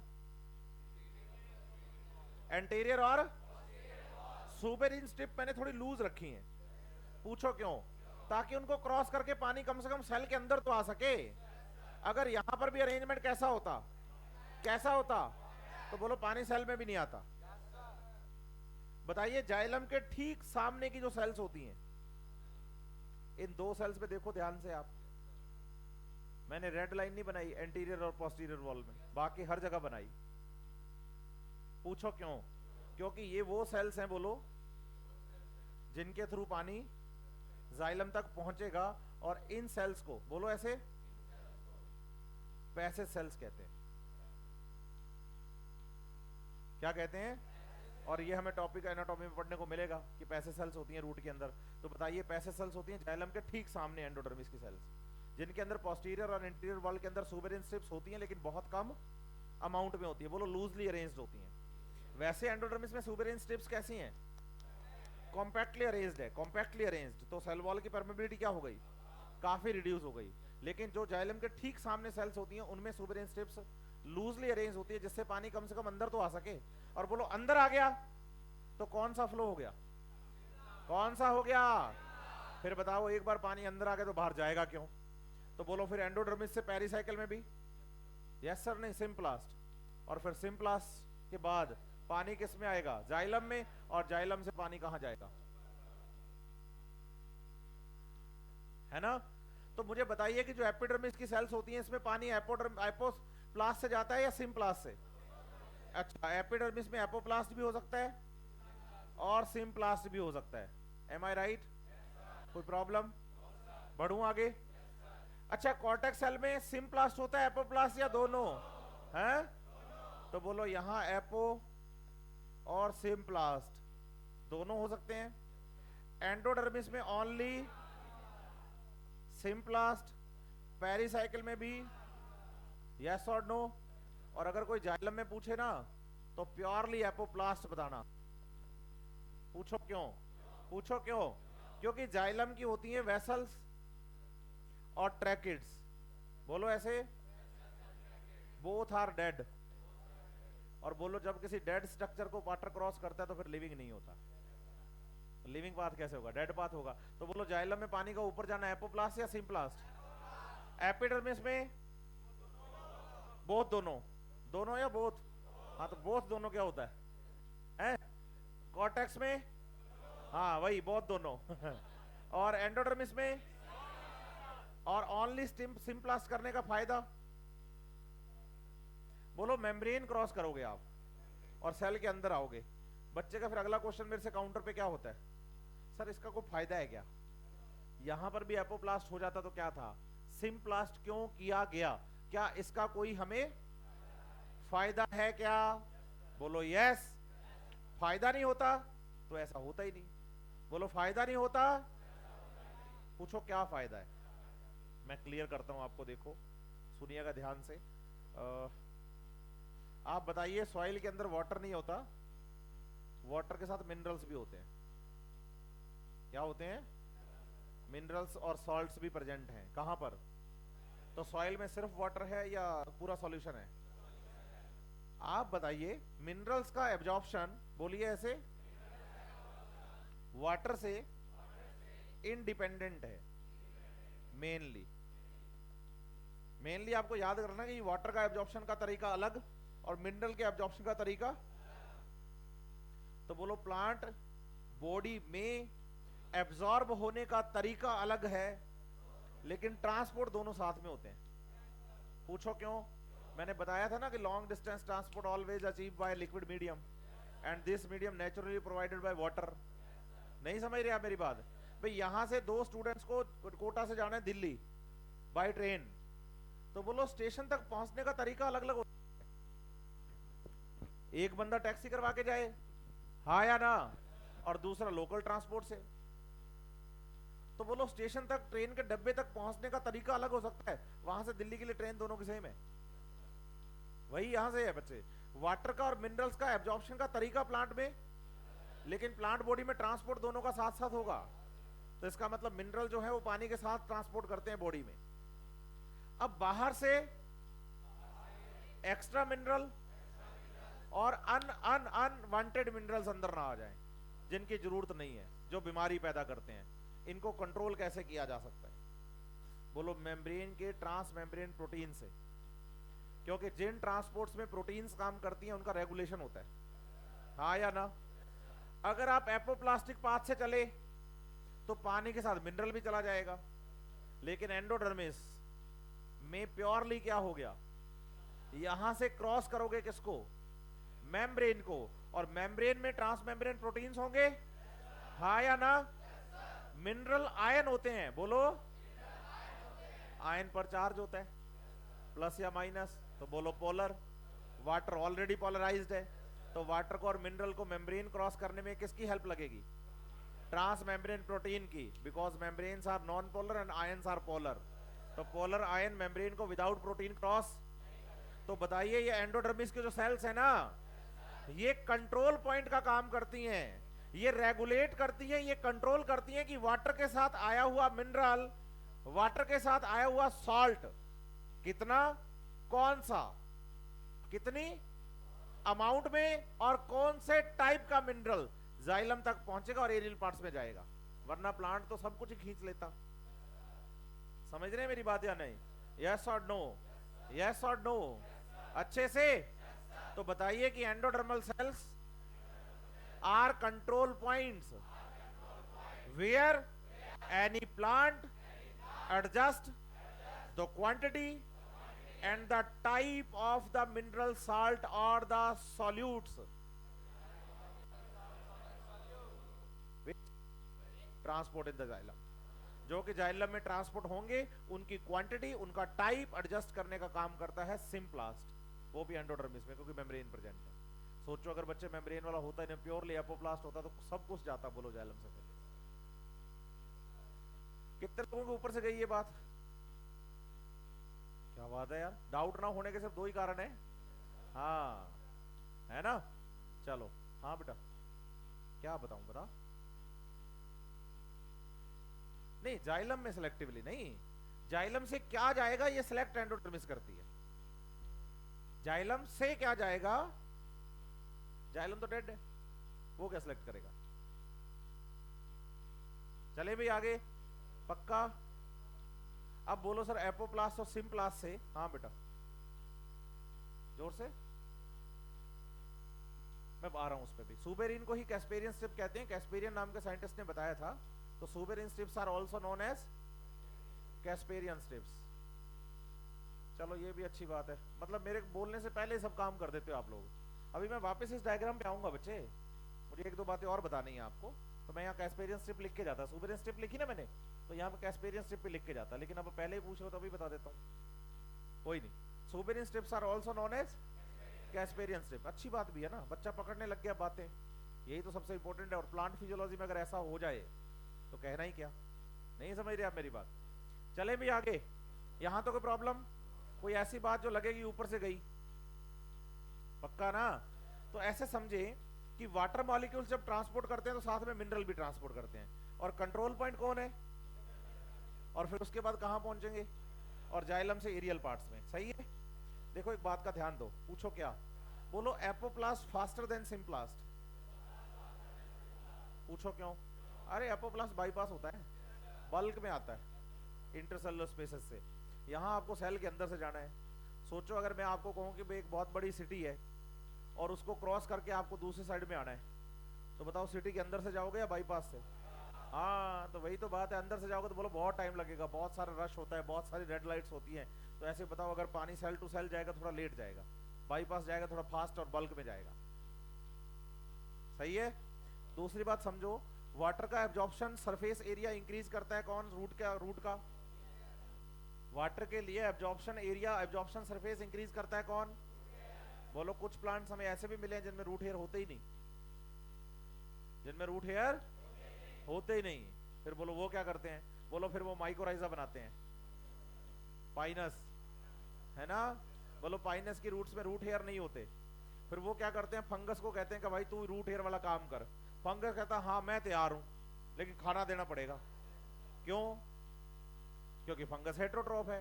क्या फंजाई किंगडम का कोई ऐसा मेंबर है जो फोटोसिंथेसिस करता है, अपना फूड खुद बनाता है? नहीं। बोलो फंजाई किंगडम पूरा ही हेट्रोट्रॉफ है। ऐसा ऑर्गेनिज्म जिनकी सेल पर सेल वॉल होती है लेकिन साथ में ऑटोट्रॉफ नहीं होते, उनको आर.एच. विटेकर ने फंजाई बोला। फंजाई किंगडम हम बोलते हैं। क्या इसके ऐसा कोई मेंबर मिला हमें जो ऑटोट्रॉफ है? तो सारे मेंबर कैसे, तो फंजाई के कुछ मेंबर्स को आगे आगे भाई रूट के साथ कर लो सिम्बायोसिस। वो कहता है यस आई एम रेडी, मैं दूंगा आपको और मिनरल सॉइल से एब्जॉर्ब करके और बदले में फूड लूंगा, है ना। NCERT page number 38 chapter number 3 है प्लांटी किंगडम, जिम्नोस्पर्म टॉपिक है। देखो आप 38 नंबर पेज पे 8th लाइन में बोल्ड करके एनसीईआरटी ने आपको माइकोराइजा लिखवाया है, लिखा हुआ है क्या। तो एक तो माइकोराइजा, यहां से आप पाइनस का एग्जांपल आपको मिलेगा। कोरोलर रूट होती है साइकस में और माइकोराइजा पाइनस में, and both are gymnosperms. Cycas is lower gymnosperm and Pinus is the example of the higher gymnosperm, है ना। फिर आप आओ एनसीईआरटी पेज नंबर 185 पर, 185 पे यहां पे आपको ये रूट का डायग्राम दिखेगा एनसीईआरटी के अंदर, सेम ये डायग्राम। और ये वाला डायग्राम 184 पे, लेकिन इतने डिटेल नहीं है उसमें। मैंने थोड़ी कोशिश की है इसको डिटेल करने की ताकि आप घर पे अच्छे से कर पाए इसे, हाँ या ना। तो 185 पे इस डायग्राम के ठीक साथ में लास्ट में थ्योरी में माइकोराइजा है। इसका मतलब एनसीईआरटी में माइकोराइजा 2 बार है, जिम्नोस्पर्म में भी और ट्रांसपोर्ट इन प्लांट में भी। तो बढ़िया से पढ़िएगा आप, है ना। हाँ एंडोमाइकोराइजा, एक्टोमाइकोराइजा, आर्बिस्कल्स और वो सब पढ़ने की इतनी जरूरत, रीड करिए बढ़िया से, याद करिए। माइकोराइजा क्या होता है ये पता होना चाहिए, एंडो एक्टो क्या है ये भी पता होना चाहिए। लेकिन बेसिकली एग्जांपल में पाइनस याद करिए और माइकोराइजा का ये भी याद करिए कि माइकोराइजा बनाए क्यों गए, बोलो रूट हेयर ना होने की वजह से। बढ़े भी आगे, यहां तो कोई प्रॉब्लम किसी को भी। चलो आगे देखो फिर। हाँ बेटा, हाँ नहीं है, हाँ बेटा एक बार अगर पानी सेल के अंदर आ गया तो बाहर क्यों निकलेगा, तो बाहर से आएगा कैसे, पानी इधर ला तो सही। पानी सेल के अंदर आ गया, अब सेल से बाहर क्यों निकले पानी, पहले तो ये समझाओ। वो तो तब है जब आप सॉइल से अंदर आ रहे हो बल्क में। एक बार पानी सेल के अंदर आ गया तो दोबारा सेल वॉल में क्यों जाएगा। सेल वॉल लिविंग है नॉन लिविंग है, तो बताओ जब वाटर लिविंग का पार्ट हो गया तो नॉन लिविंग दोबारा क्यों जाएगा। नहीं समझ रहा मेरी बात। तो सेल वॉल में से पानी अंदर आ गया है, लेकिन एक बार जब सेल के अंदर आ गया तो बाहर क्यों जाएगा। नहीं समझ पाया, समझ गया ना। हाँ बढ़े भी आगे।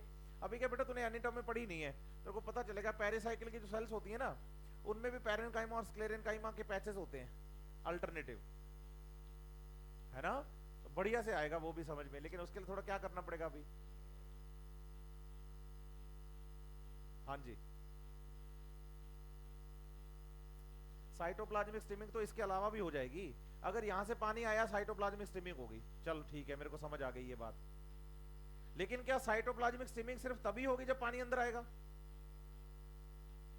क्यों? सेल के अंदर जो ईआर से गोल्जी बॉडी से वेसाइकल्स बननी है उनको नहीं करवानी स्ट्रीमिंग? फिर स्ट्रीमिंग वो नहीं है जो पानी आने से पानी हिलने लग जाए। स्ट्रीमिंग वो है जो साइटोस्केलेटन, माइक्रोफिलामेंट और माइक्रोट्यूब्यूल्स करवाते हैं और एक्टिव ट्रांसपोर्ट होता है वो। इसमें तो कोई एनर्जी लग ही नहीं रही।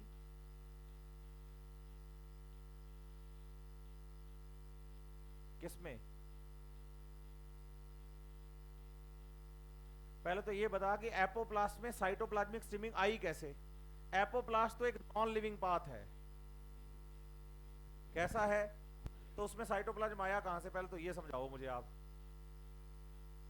खाना नहीं खाया आज बेटा? मैंने साफ साफ समझाया कि एपोप्लास्ट क्या है और नॉन लिविंग है, तो वो तो मेटाबॉलिज्म का पार्ट ही नहीं हुआ ना। फिर साइटोप्लाज्मिक स्ट्रीमिंग एपोप्लास्ट में कैसे आ गई? एपोप्लास्टिक से नहीं, साइटोप्लाज्मिक स्ट्रीमिंग सिर्फ एग्जांपल किसका हो सकता है? सिम्प्लास्ट का। कितने लोगों को ऊपर से गई ये बात? क्या आपको समझ में आया कि उस बच्चे ने पूछा क्या? पक्का ना? तो साइटोप्लाज्मिक स्ट्रीमिंग होता है साइटोप्लाज्म की मूवमेंट, सही है। लेकिन क्या साइटोप्लाज्म की मूवमेंट पानी की एंट्री से होती है? नहीं नहीं, बोलो, वो तो साइटोस्केलेटन की वजह से होती है, कॉन्ट्रैक्टाइल प्रोटीन्स की वजह से। और वो तो वेसाइकल्स को करवाना होता है ना इधर उधर मटेरियल्स को, तो साइटोप्लाज्मिक स्ट्रीमिंग से होता रहता है वो तो, हाँ या ना?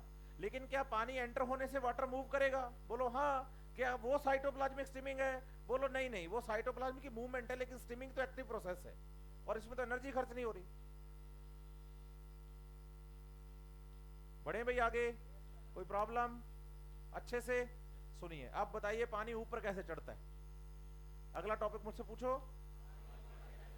पहले तो मेरे से पूछो कि सॉइल से पानी जाइलम तक कैसे पहुंचता है। मैं कहता हूं एपोप्लास्ट और सिम्प्लास्ट से। पूछो एपोप्लास्ट क्या होता है? बता दिया मैंने, नॉन लिविंग पाथ होता है, सेल वॉल और इंटरसेलुलर स्पेस से पानी निकल जाता है। सिम्प्लास्ट क्या होता है? सेल टू सेल वाटर जाता है। कहां तक जाता है? जाइलम तक। और जाइलम से पानी? पूछो कैसे? हाँ, तो अगला टॉपिक अपना वही है। करें शुरू? हाँ बेटा। एपिडर्मिस में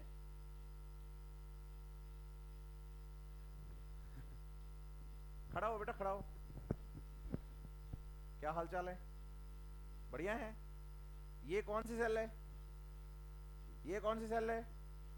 तो क्या इधर प्लाज्मोडेस्माटा है? तो फिर हाँ, ऐसे पूछ के इस साइड। एपिडर्मिस में नहीं होते क्या? ये तो गलत हो गया। एपिडर्मिस में तो होते हैं, लेकिन कॉर्टेक्स वाली साइड में। पूछ क्यों? क्योंकि plasmodesmata always present between the neighbouring plant cell, और बाहर नेबरिंग कौन है?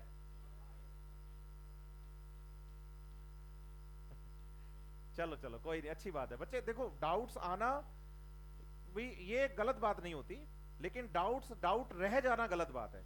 आप बेफिक्र होके पूछिए, गलत भी पूछेंगे तो ठीक करना मेरा काम है ना।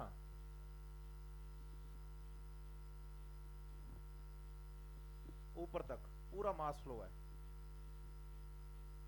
और बताओ।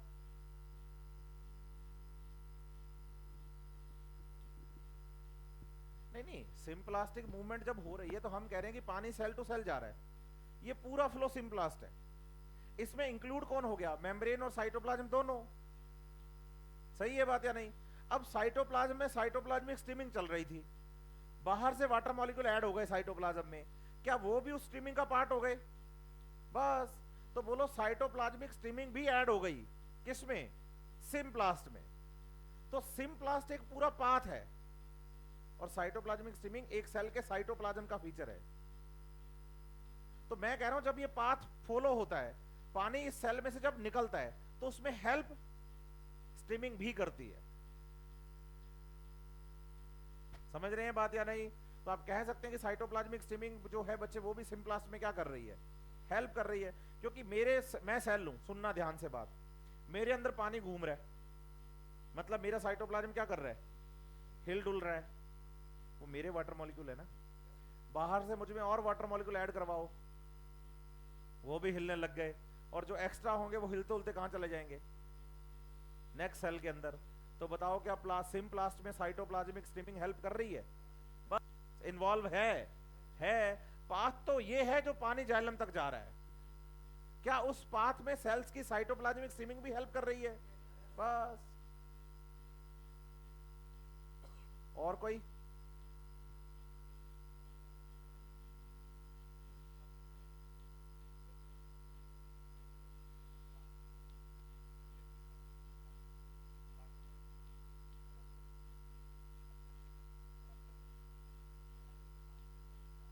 इधर को कैसे पता? जाइलम से पानी ऊपर नहीं जा रहा?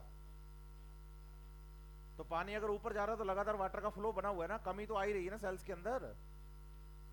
आप क्या कर रहे हो, सिर्फ एक सेल को दिमाग में रख के सोच रहे हो। आपने सोच लिया कि पानी इधर से कहां आया, इस सेल में। अब इस सेल में पानी आया, बस रुक गया। क्यों रुक गया? क्योंकि ऊपर से पानी का क्या हो रहा है, लॉस। लॉस हो रहा है तो पूरा फ्लो बना हुआ है ना। अब रोक क्यों रहे हो पानी को? फुल्ली टर्जिड कंडीशन में क्यों आ रहे हो? डीपीडी जीरो क्यों कर रहे हो सेल का? हाँ, डीपीडी जीरो हो गया तो फिर तो इसकी डिमांड ही खत्म हो गई, फिर पानी बाहर से को लेगी ये।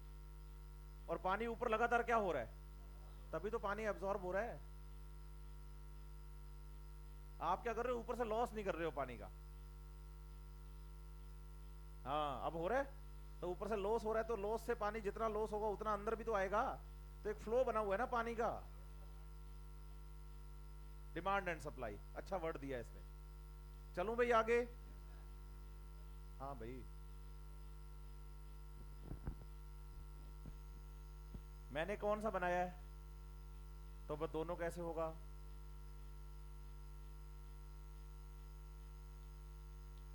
बेटा मेरे अंदर पानी चला गया तो बाहर क्यों आएगा?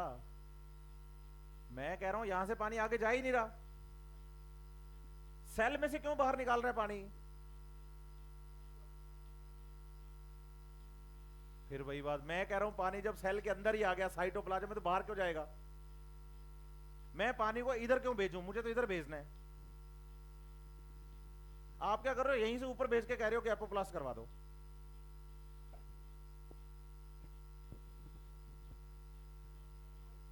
यहां से इधर?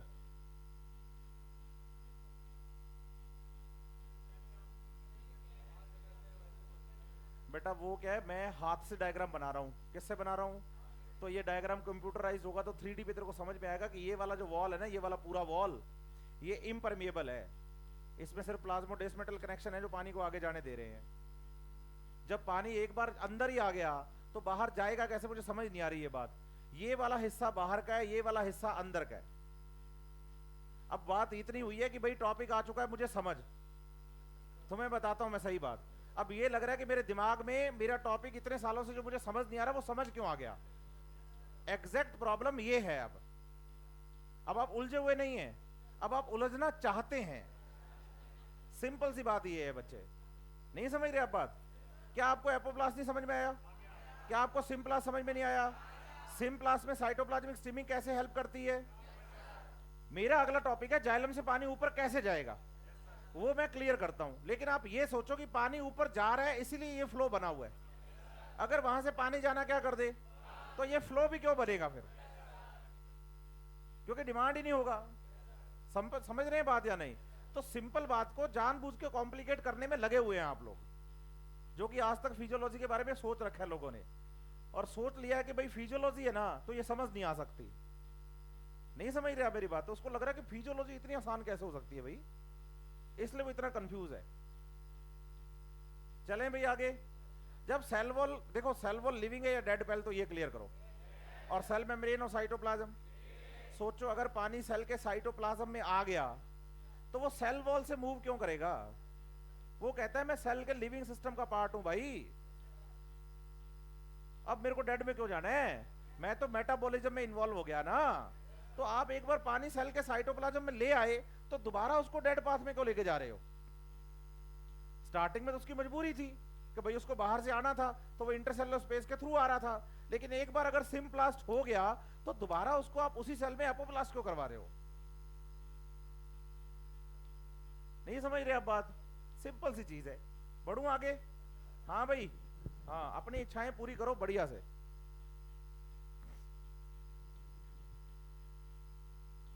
इधर देखो, अब ये मान लो अपने पास एक प्लांट है,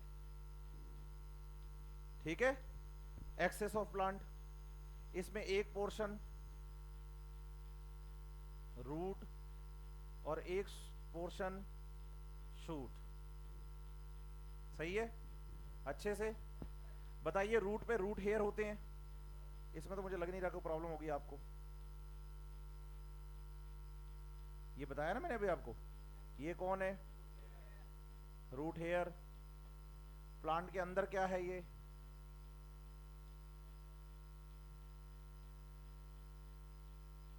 ये जाइलम है, ठीक है।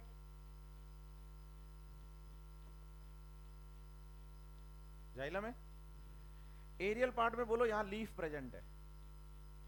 कौन प्रेजेंट है?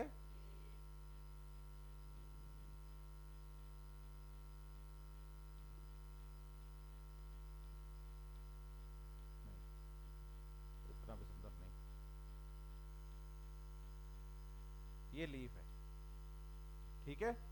लीफ का कनेक्शन बोलो जाइलम से होता है, क्योंकि पानी लेना है ना लगातार आपको कंटिन्यूअस, तो लीफ का कनेक्शन किससे है? जाइलम से। अब लीफ का कनेक्शन जाइलम में जिस हिस्से से होता है ना, ये वाला, इसको ना मिड रिब के नाम से जानते हो आप।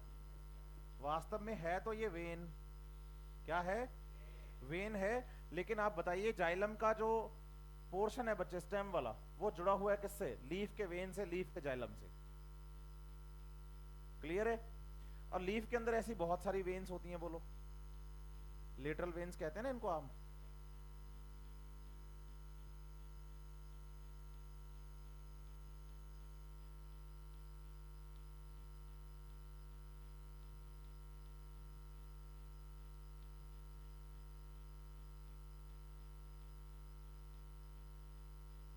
बोलो, वेन्स के एंड ओपन होते हैं, याद रखेंगे ये बात आप। बोलो, वेन्स के एंड क्या होते हैं? ठीक है। और वेन के एंड हमेशा मार्जिन्स पर जाकर ओपन होते हैं, ये भी दिमाग में रखिए बात आप।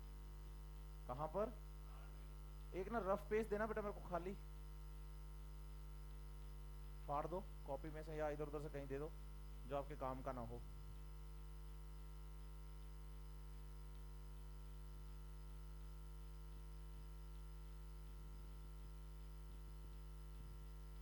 लो इधर देखो अब आप।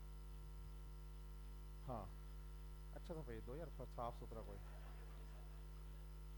टाइम हो भी गया क्या? कोई नहीं, एक बात छोटी सी बता देता हूँ, काम की है, फिर इसको सेव करके चलते हैं, कल यहीं से शुरू करेंगे।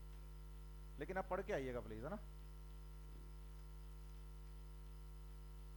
भावनाओं में नहीं बैठना, टॉपिक पे जाना है। एग्जाम में जो एग्जामिनर पूछेगा उस पर ज्यादा ध्यान देना है, मैं क्या सोचता हूँ उस पर नहीं, है ना। बायोलॉजी फैक्ट और कॉन्सेप्ट का खेल है। बोले एक लीफ है, ये प्लांट पे लगी हुई है, यूं लगी हुई है ना ये, और नो। तो आप बताइए, ये लीफ की अपर एपिडर्मिस, ये लीफ की, और बीच का टिश्यू मीजोफिल, सही है। पेन दो मुझे एक। बताओ कि भाई सेंटर में ना लीफ के ये एक मिड रिब है, इससे निकल रही है लेटरल वेन्स। क्या निकल रही है ये? बोलो, वेन्स किनारों पर जाकर ओपन होती हैं। स्टोमेटा बोलो एपिडर्मिस में होते हैं, अपर और लोअर एपिडर्मिस में। इस एरिया में जो पोर लाइक स्ट्रक्चर मिलेंगी ना आपको, ये वाले में, इसमें जो पोर होंगे ये एपिडर्मिस में, ये स्टोमेटा है। यहां नीचे जो पोर होंगे नीचे वाली एपिडर्मिस में, ये स्टोमेटा है। लेकिन मार्जिन्स जो है ना बच्चे, वो यहां किनारों पर जाके खुलते हैं, मार्जिन्स पे। कौन? वेन्स के एंड। स्टोमेटा होते हैं अपर, ये जरूरत के अनुसार खुलते हैं, जरूरत के अनुसार, सही है बात या नहीं। और वेन्स के ओपन एंड मार्जिन्स पर होते हैं, और ये हमेशा खुले रहते हैं, याद रखना। वेन्स के ओपन एंड्स हमेशा खुले रहते हैं, समझ रहे हैं बात या नहीं? यस और नो? तो open end of the veins क्या बोलेंगे? Open are known as hydathodes. बोलो हाइडेथोड्स, या बोलो वाटर स्टोमेटा। अब पूछो कैसे काम करते हैं, उसके लिए कल आइए क्लास में, आप यहीं से शुरू करेंगे अपने, ठीक है? चलो मिलते हैं। और थोड़ा सा टॉपिक की वर्थ समझा करो बच्चे, ये नहीं कि मैं क्या सोचता हूँ, क्योंकि पेपर बनाने वाला सामने जो एग्जामिनर होगा वो भी बायोलॉजी का ही होगा। तुम क्या हिस्ट्री और पॉलिटिकल वाले बंदे की तरह सोचने लग जाते हो कि कोई उसने ऐसे कर दिया तो, वैसे कर दिया तो। बेटा फैक्ट तो फैक्ट रहेगा और कॉन्सेप्ट तो कॉन्सेप्ट ही रहेगा, उसमें थोड़ी चेंज आ सकता है कोई, ठीक है?